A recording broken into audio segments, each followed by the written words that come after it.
When and why to change to another table. So for example, if you're card dead, or if there is a race to 20 every hand at a 1-3, well, those are exactly the two reasons why I would never want to change table. The first one, well, if you're card dead, it doesn't mean if you go to another table that it will improve. Everyone goes through card dead periods, so that is absolutely not a reason to change the table. And if every hand gets raised to 20 at a 1-3, well, that is great. That's exactly the kind of game I want to be in, where players put in a lot of money with usually weak holdings. So absolutely don't change table in that case. Why? When would I change table? Couple of reasons. Mainly, if the table is kind of too tight and dead, I can try to revitalize it a bit, but in general, if there are a lot of really tight OMC, old man coffee time type players, I think it's pretty hard to squeeze a lot of value out of them. So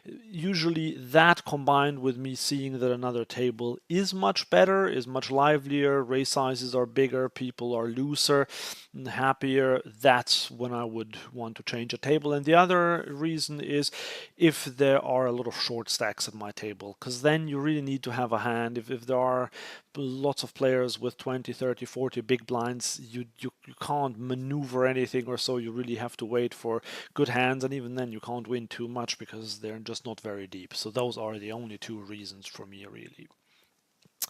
If there's not much action in my comfortable limits, or if there's two tables with 2 to 3 regs each, what should my adjustments be? Well, these just don't sound great, but I guess you don't have a lot of options there. So you either quit and just come back at a different time. But I think this particular viewer said that he only travels to places for like 3 or 4 days, and then he doesn't have the luxury to go home and come back at a different time. So in that case, well, you just have to play better poker if there are quite a few regs there. And I'm not sure what you mean by if there's not much action. So if that means that players are pretty tight, well, then you have to become a little bit more aggressive, and with that you can just get the table to be a bit more vital, loosen up a bit. If you start bluffing, if you start behaving a little bit like a maniac pre-flop, this can be a dangerous tactic, but if you know what you're doing, this is how I would try to loosen up the table.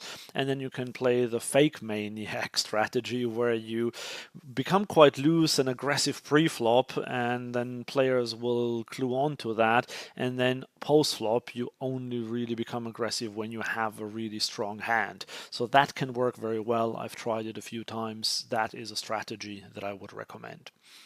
How should I size my bets post-flop? Well, if you look at GTO sizings post-flop, they're all over the place. There's everything there, from 10% pot to like 300% pot, and you can have different sizes.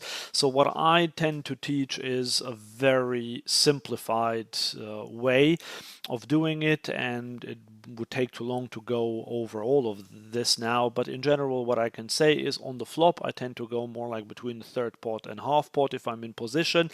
If I'm out of position, I usually don't even bet at all.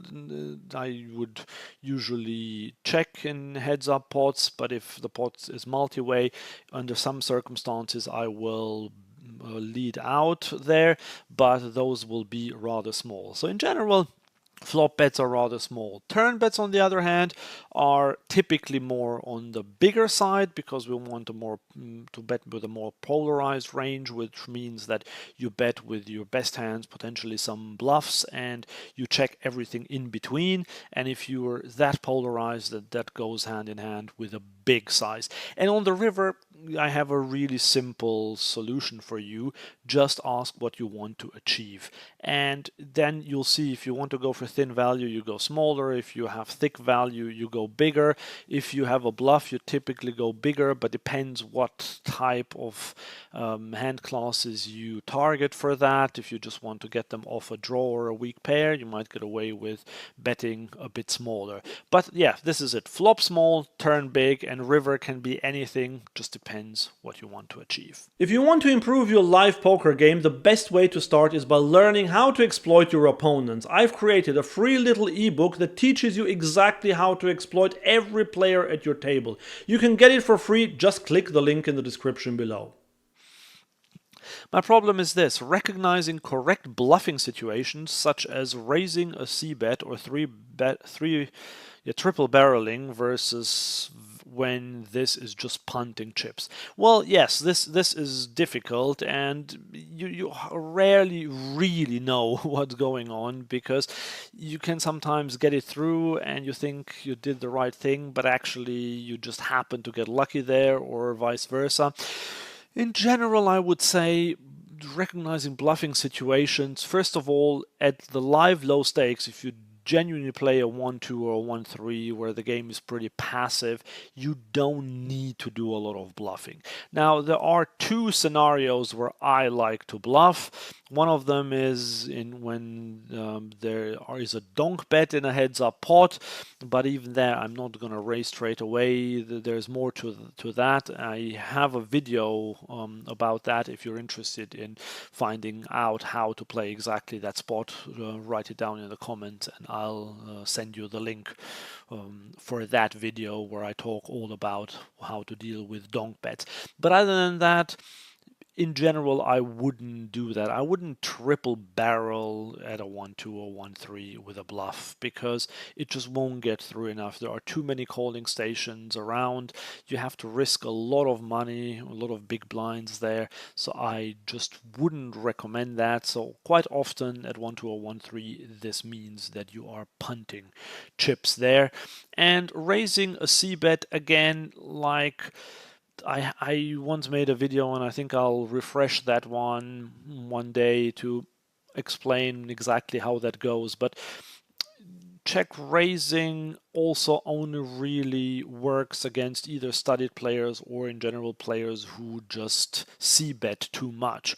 Because if someone is more on the passive side and they usually don't even raise pre-flop, but now they raise pre-flop and now they c-bet the flop, I wouldn't be that comfortable check raising as a bluff against these types of players. So these are strategies that are more important online. I think in live poker you have to be very, very selective with your bluffs. I'm not saying you can't bluff, absolutely not. There are plenty of spots where you can, but you still have to be very selective with them. It requires a better skill level, and there are easier edges to be had. So I think just concentrate on those first, thin value betting, folding in the right situations.